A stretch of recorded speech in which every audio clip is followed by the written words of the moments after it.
ओम श्री गणेशाय नमः। जय श्री कृष्ण। आज हम पुरुषोत्तम मास के 12वें अध्याय का श्रवण करेंगे। शंकर भगवान के चले जाने पर वह बाला कांतिहीन श्वास पर श्वास लेती हुई भयभीत होकर आंखों में आंसू लाकर रोने लगी। इसी प्रकार दुख से बहुत सा काल व्यतीत हो गया। फिर वह तपस्विनी भी बलवान काल के वश में हो गई। उसी समय बड़े धर्मात्मा राजा द्रुपद ने उत्तम यज्ञ किया।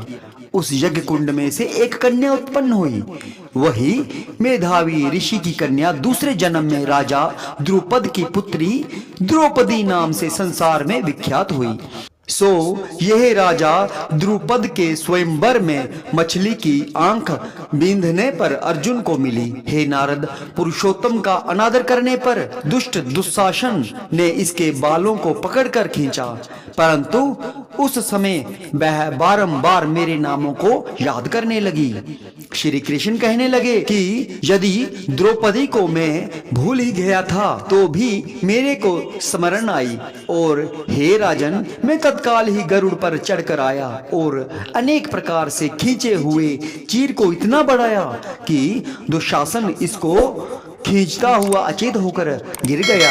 सदैव मेरे से स्नेह करने वाली और पतिव्रता को पुरुषोत्तम मास के अनादर से मैंने भी उसको त्याग दिया। पुरुषोत्तम मास का तिरस्कार करने वालों को मैं भी त्याग देता हूँ। इसलिए सब प्रकार से पुरुषोत्तम मास ऋषियों और देवताओं के भी सेवन योग्य है। फिर मनुष्यों को तो अत्यंत ही मनवांछित फल देने वाला है। इसलिए आने वाले पुरुषोत्तम मास की आराधना करो। 14 वर्ष पूरे हुए, अब सब कुछ अच्छा ही होगा। श्री नारायण कहने लगे। इस प्रकार श्री कृष्ण द्रौपदी और पांडवों को समझाकर द्वारिकापुरी जाते हुए बोले, हे राजन, अभी विरह से व्याकुल द्वारिकापुरी को मैं जा रहा हूँ। ऐसा कहने पर भगवान प्रेम में मगन हो पांडु पुत्रों को धीरे धीरे लौटाकर द्वारिकापुरी को चले गए। श्री नारायण बोले, श्री द्वारिका नाथ के द्वारिका जाने पर युधिष्ठिर अपने भाइयों सहित तप करते हुए तीर्थों में विचरने लगे।